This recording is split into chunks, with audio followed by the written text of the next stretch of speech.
There are two very important days in someone's life. The first day is the day you're born, and the second is the day you find out why.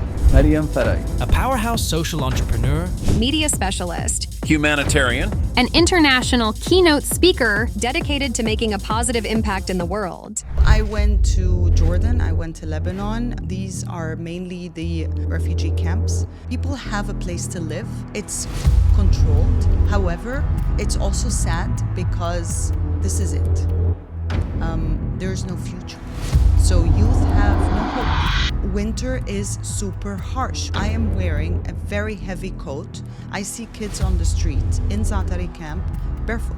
There are certain international agencies that take full funding, but the sad part is by the time they finish all the overheads and the funding gets to the small agencies, it's a fraction of nothing. There's a lot of controversy around the UN. True or false? The UN is made up of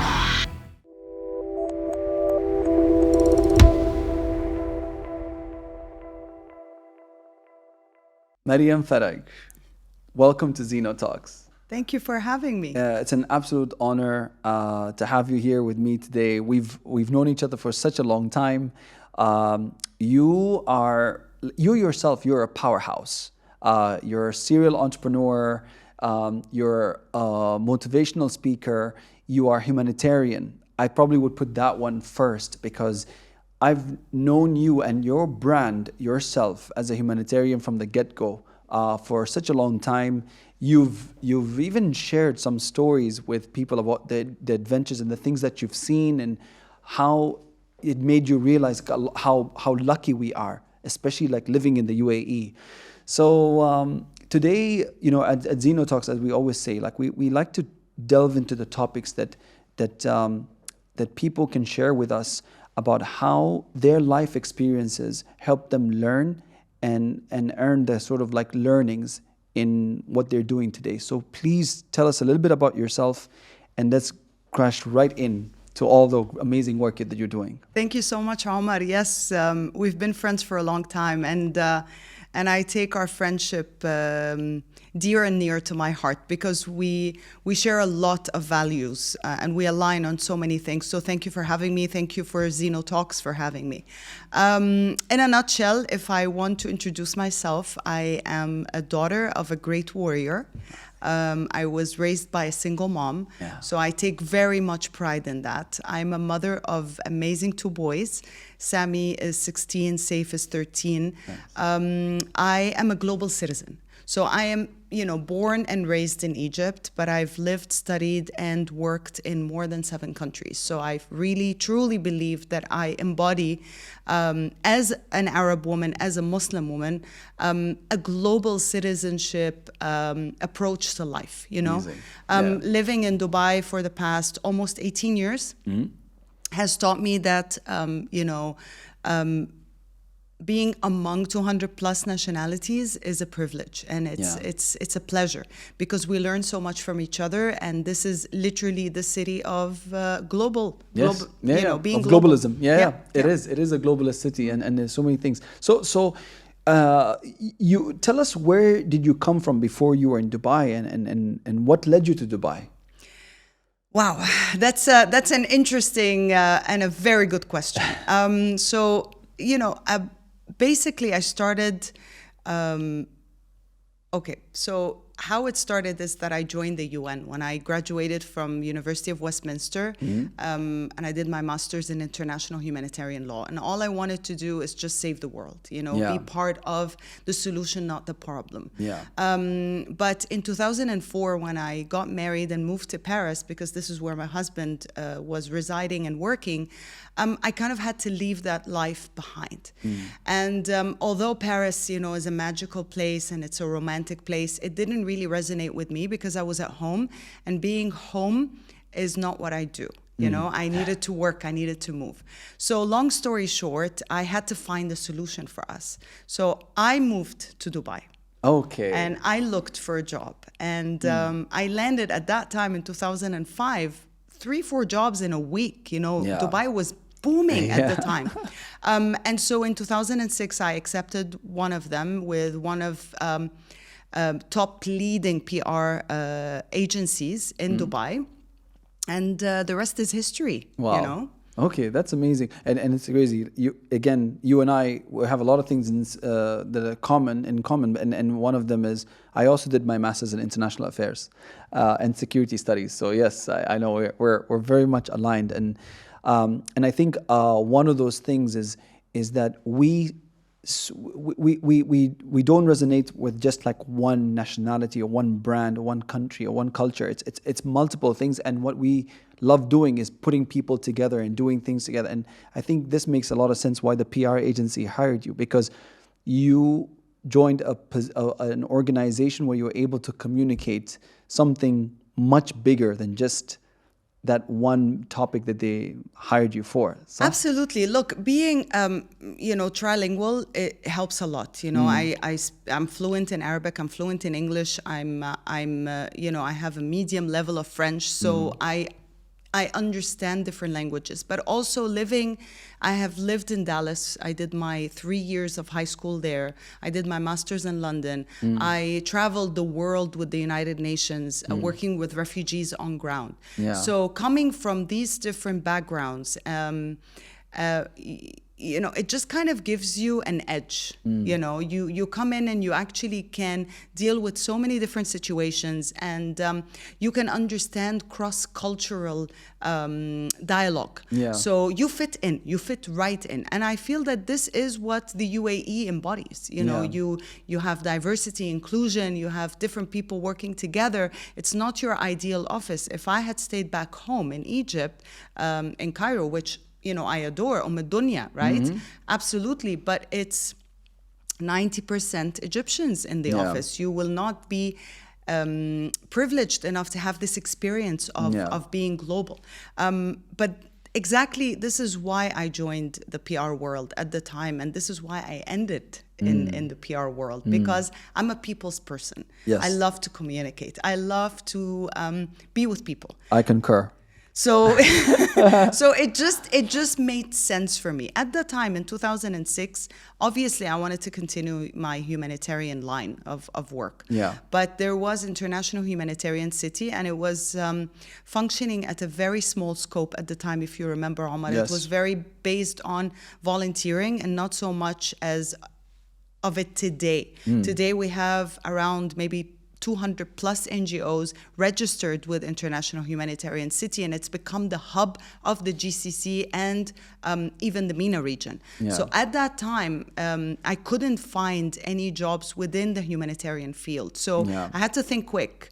And this is when you live in a resilient home. You have to think quick. You have to create solutions for yourself and opportunities out of the challenges. I did not want to continue living in Paris. And so I had to find a way for us, my husband and I, to coexist. Yeah. He's Portuguese, I'm Egyptian. Dubai just made the perfect sense. And so I had to let go of the humanitarian field, and I had to take the second best, which is communications and PR. You know what? 18 years later, it led me to the position that I'm in today. And to be honest, I'm grateful for every milestone that I had. So what led you to work in the humanitarian field? And tell us a little bit about that, and any story that you can share with us. Yeah, it's quite a personal story, but I always share it because I like to be real. So like I mentioned at the beginning, I was raised by a single mom, A warrior. I had, she's my warrior, she's my rock. Her name is Soraya. Soraya. Yeah. Nice. Yeah. And basically, having an absent father wasn't so easy on me, simply because there were so many unanswered questions. My father chose not to be part of my life for at least the first 10 years of my life, living in the same city and everything for different reasons. And so I was raised very close to my maternal family rather than not knowing at all my paternal life and family. That gave me a little bit of uneasy, imbalanced identity. And so when I was going through the teenager, difficult ages, 13, 14, I started to become very rebellious because my father came into my life when I was 10.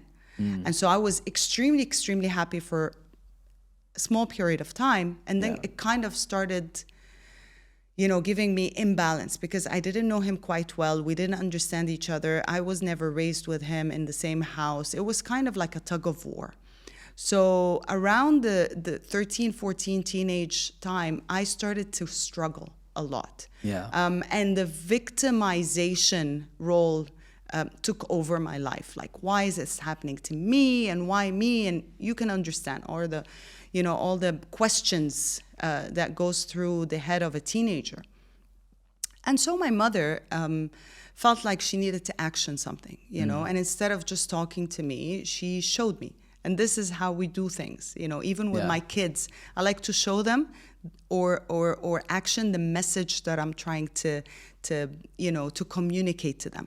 So one day she said, you know what, it was a Friday at the time, day off. She said, we're going to go and spend a day today somewhere. And I remember quite clearly, it was outside of Cairo. It was around 45 minutes to 1 hour. And we reached there, and it was a huge farm. And the doors were, big, huge, palace doors. And they opened, and there was a huge garden. I remember, Omar, as if it was yesterday, because that was a turning point for me. And I was 14. And there was a huge garden with swings and play areas and lots of kids running around. I mean, lots. It looked like a school. And it turned out to be SOS, one of SOS Children's Villages for orphans. Oh, wow. And we spent the day there, the entire day, with the kids, with the mothers, because the model that SOS Children Villages is built on is that you have a mom. It's not an institution, it's a home. And so you have al-Umm al-Badila, which is the alternative mother, as they call it. And it's based on a home, not an organization, if you want. So we spent the day laughing, had lunch, the kids and so on, and we had brought some gifts with us. And as we were walking out, I was smiling, and my mom was like, how was your experience? How was your day? And I said, I just don't understand. And she said, what do you mean? And I said, well, they're so happy. They have a smile on their face, but they're orphans. Some of them don't have parents at all. Some of them have one parent that couldn't take care of them, and that's why they're there. And different situations, right? And she said, exactly. And this is really why I wanted you to come here today, because no matter your situation, at least you have a mother that really cares for you, and your dad is there. This is what he knows best. He doesn't know anything else. So just take what you can take from life, look at the half full, not half empty, and just move on. And that day, I realized that not only my perspective on life completely changed, and I started seeing my situation differently, the half full kind of situation. I actually wanted to be part of this humanitarian, ecosystem. And I realized that this is really my why. It's my calling. And ever since, I knew exactly what I wanted to study. I wanted to do political science, international relations. I wanted to go on and do my master's in international humanitarian law. I wanted to work for the United Nations to help people and to help humanity and to kind of restore faith in humanity. And so it was always my calling. And even when my career had to pivot to suit my personal situation, I always felt like I had a commitment towards community. So when I joined the PR agency, I was in charge of the public affairs. And at that time, they didn't call it CSR or social impact or ESG, all these fancy terminologies that we have today. It was public affairs, and it was mainly a mix of, what public affairs are, a mix of doing good, mix of government relations, a mix of this and a mix of that encompasses having a good, solid business strategy and a mission and communication. And so I was working with big brands on how to communicate with purpose. That led me to the Community Development Authority in 2008 under the leadership of His Highness Sheikh Mohammed and the Executive Office. And that led me to academia, that led me to MBC, and that led me to where I am today, being part of a big real estate, one of the top real estate developer conglomerates in the region and in Dubai. So it you know, everywhere I went, I never let go of my humanitarian side because this is me. This is what Mariam is. Yeah, that's amazing. That's incredible. So, you know, I know you. So you said this. You worked with the UN. First, let me ask you this before you talk about some of the experiences, like in the refugee camps. There's a lot of controversy around the UN. True or false? A mix of both. Mm. A mix of both. Yeah. The UN is made up of interagencies. Yeah. You know, so there's you UNICEF, have there's World Food UNDP, Program, UNDP. Exactly. There's all of this. Yeah. You know how you are raised in one home and you're not the same as siblings? Yes. That's exactly what Okay. explains it. You just summarized the whole thing. Okay, then that's fine. Yeah. So you have the You just the summarized bad most apples yeah. next to the good apples, and it all depends. And you know, if you're listening now and you're a philanthropist or you're an organization that wants to support the United Nations, please do your due diligence properly. Look at the overheads of what they charge. Look at how much budget trickles down to until the funding gets to the agencies that are on ground, the local agencies that are on ground that actually do the work. So there are certain, not only UN agencies, but also international agencies that take full funding and they actually give the funding to local small NGOs that have the grassroots reach, have the engagement, and mostly have the trust of the people. Okay. So they use them to gain the trust of the people to actually get the job done, right? But the sad part is by the time they finish all the overheads and the funding gets to the small agencies, it's a fraction of nothing. And so please, if you are an organization or a private philanthropist and you want to give back, get somebody. I do that for advising, and I do a lot of pro bono advising to my friends and high net worth individuals in Dubai and in the region that want to invest in philanthropic institutions, but they don't know who to talk to, they don't know where to go, and they don't know where to start when it comes to due diligence. So to answer your question, Omar, there are bad apples out there, but it shouldn't spoil the whole bunch. 100%. And thank you for sharing that. And here's my question about the refugee camps and where you've been. Give us some insights about what you've seen and how dire is that situation? It's extremely dire. Extremely dire. They are where somehow were you? stuck. So I went to Jordan, I went to Lebanon. These are mainly the unofficial and official refugee camps. And I'm talking currently, you know, I'm not talking about my ex-life with the UN where I was in Sudan, I was on the borders of Iraq, I was, you know, in Cyprus when the government was taking over from the UN peacekeeping forces. I mean, you know, I traveled the world with the UNHCR at that time. But I'm talking recently with the influx and the crisis situation in Syria post 2011. Now, the governments are doing their best, and I must put 10 lines under that, because people tend to forget that they have their own problems, right? They have their own socioeconomic challenges for their own people. So a country like Lebanon or Jordan, with a minute population taking over millions of refugees, is heavy. And that's what I was going to say, Mariam, especially Jordan. Like, Jordan's always the recipient of everything, like from Iraq, from Syria, from, I don't know, Lebanon now, I guess, I don't know, from everywhere. They just always bear the brunt of all of this chaos. Like, how do they do it? Where do they even have the land for it? You know, honestly, it's the leadership of the government, you know, truly. And Jordan and Amman specifically has become a hub for so many international organizations.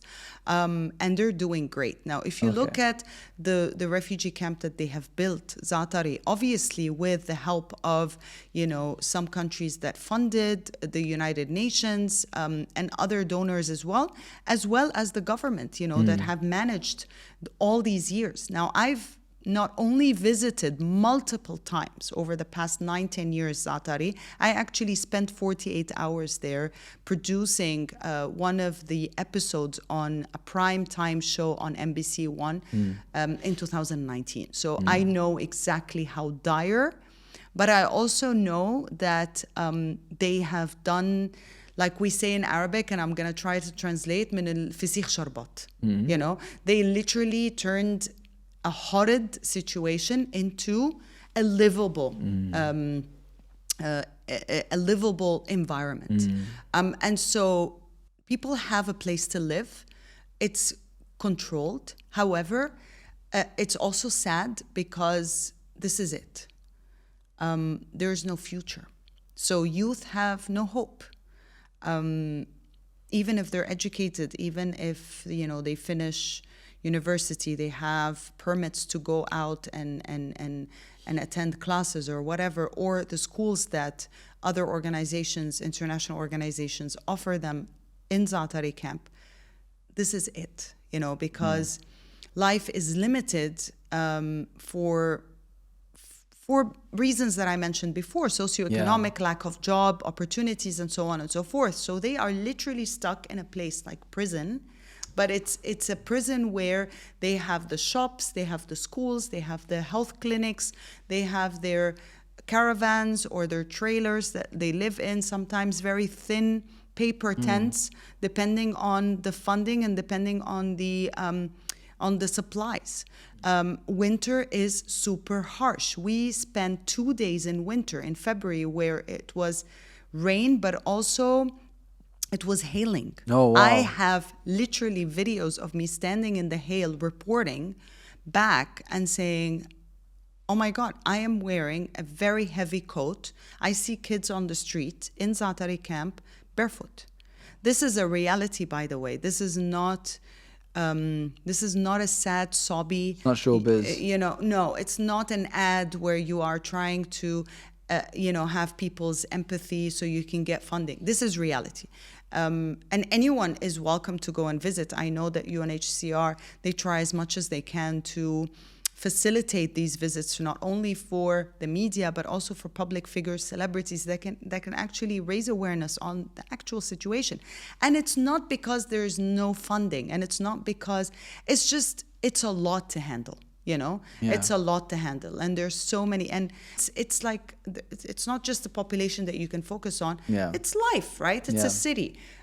So the population keeps increasing, and they have to increase the funding, and so it's like an endless circle of agony, if you want. So you did that role. You thank you for sharing, by the way, your experience. You came back. So now you're still advising, though. You're still advising of 2 NGOs, and you do have your own business. Is your business focusing on doing specifically this? So basically, yes. Okay. Yeah. So what is it called? I founded Humanizing Brands in 2021. Okay. When I realized that, everything that I've done in the past 16 years at that time, I could do so much more with so many different companies and so many different people. So I choose my clients very carefully, and especially that I need to keep away a conflict of interest from my current role. So I focus on personal brands, building personal brands for C-suite level, that want to be out there, that want to talk about what they do, and also want to have space on digital media as well as on ground, event participation and so on. I do that because I love building brands, and I love building personal brands, but specifically for real people. People that really want to talk about something that's meaningful, and not just your Maserati parked somewhere. You know what I mean? Also, I work with startups and small companies that want to create their own social impact and communication with purpose strategy, and that want to work with international humanitarian organizations but don't know where to start.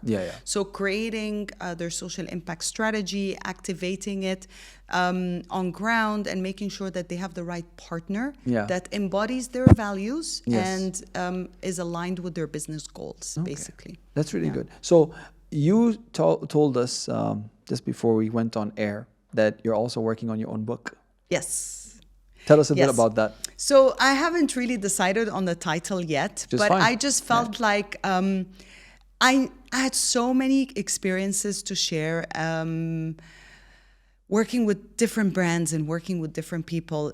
But really, it gives a guide to anyone and everyone that wants to humanize their own brand. So it's a guide for humanizing brands. Amazing. Because it's no longer about corporate social responsibility. It's a lot more than that. It's Why don't you just call it humanizing brands? it's one of the options. It's one of the options. Yeah. My publisher actually wants me to call it the death of CSR because I truly believe the death of CSR is here. I love It's that. no longer CSR. It's Yeah. ESG. It's so many Yeah, different things. But it's literally, a guide that gives you from A to Z what you need to do in order to humanize your own brand. Yeah. On a personal level and Yeah. on an organization level, no matter what your industry is and no matter what your business focuses on. I always believe that charity starts at home. 100%. So I also give insights on how to build your internal communication as well as your giving policy towards your peers and towards your employees and your staff. Because if your staff don't feel like they belong, you can't retain them. You're investing in people that will leave you the next day for a better salary, even 5,000 more. You need to give them a reason to stay. And I felt like after, post 2020 and post COVID, the companies that actually stood tall were the companies that retained their employees because of their social impact and their governance and their employee engagement programs. Yeah, I love it. Look, in my head, this book is called Soraya's Model. It's like I feel everything from what you just talked about, from how she took you to that camp and made you realize, how fortunate you are and everything else, almost returned the humanity in the human that you are. And then that kind of gave you this awareness, helped you pick what kind of degree you want to study, what you wanted to do for work. And then, something from Soraya. You're not so far, by the way, because there's a third title that's lingering in my head that has my mother's name. You're spot on, Omar, because she is everything that I am today. I owe her my life. God bless her and keep her for us. But she fought through 70s and 80s, divorced twice. Yeah. In a time when divorce was a taboo, it was frowned upon. Yeah. Created her own business with zero real estate background, and she became, a very successful broker and agent in the 80s and 90s and the 2000s even in Egypt. My mother was working until she had a stroke in 2020. I mean, she was literally just working because she loved people. Yeah. She loved helping people, even through her job. So she knew exactly what her why was. I always like to say, there is a quote that you know very well that I always like to mention in my talks, Mark Twain, when he says there are two very important days in someone's life. The first day is the day you're born, and then the second is the day you find out why. And I found out why when I was 14. That was a beautiful way to end our quick but very, very informative session. Thank you so much, Mariam. This is the first of also we're going to have more sessions in the future. This is just a teaser. When the book is out, we need to get ready to talk about that as well. Absolutely. And then we can reveal the title. 100%. Maybe we can do a poll. Oh, yeah. Thank you so much, Omar. It's always a pleasure to chat with you. You're a dear friend and someone that inspires so many, inspires me. Thank you. Thank you for having me. Thank you so much.